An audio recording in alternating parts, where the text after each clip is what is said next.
بسم اللہ الرحمن الرحیم۔ السلام علیکم دوستو۔ میاں بیوی کے تعلق میں جب تک عزت و احترام دو طرفہ نہ ہو تب تک معاملات نبھتے نہیں۔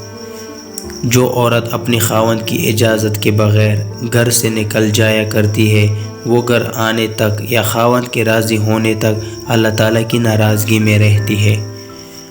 جو عورت اپنی شوہر کی فرما بردار ہو اس کے لیے پرندے ہوا میں، مچھلیاں دریا میں، فرشتے آسمانوں میں، درندے جنگلوں میں استغفار کرتے ہیں۔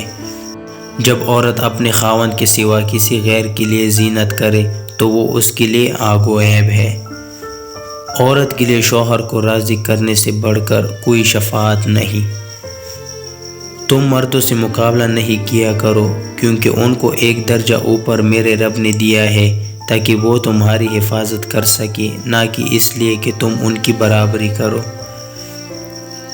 عورت چاہتی ہے اس کا من پسند مرد صرف اسے چاہے، اس کے علاوہ دنیا کی ہر لڑکی سے اسے نفرت ہو۔ عورت امیر آدمی نہیں چاہتی، خوبصورت یا ایک شاعر بھی نہیں، وہ ایک ایسا آدمی چاہتی ہے جو اس کی آنکھوں کو پڑھ سکے، اس کا ہاتھ اپنے سینے پر رکھ کر کہے کہ یہ گھر تمہارا گھر ہے۔ کمزور سے کمزور عورت بھی طاقتور ہو جاتی ہے جب اسے عزت دینے والا مرد ملتا ہے۔ شریک حیات کے لیے خود کو محفوظ رکھنا اور اس کی امانت میں خیانت نہ کرنا بھی ایک عبادت ہے۔ مخلص عورت توجہ کی محتاج ہوتی ہے۔ ایک مخلص عورت نہ تو مرد کی امیری سے متاثر ہوتی ہے اور نہ ہی غریبی سے، وہ تو اس بات سے متاثر ہوتی ہے کہ مرد اسے کتنی توجہ دیتا ہے۔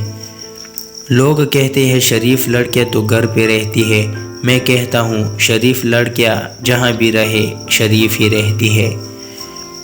ایسے انسان کو اپنا ہم سفر بنائے جس کو آپ سے اتنی محبت ہو کہ وہ آپ کی آخرت کا بھی فکر کرے۔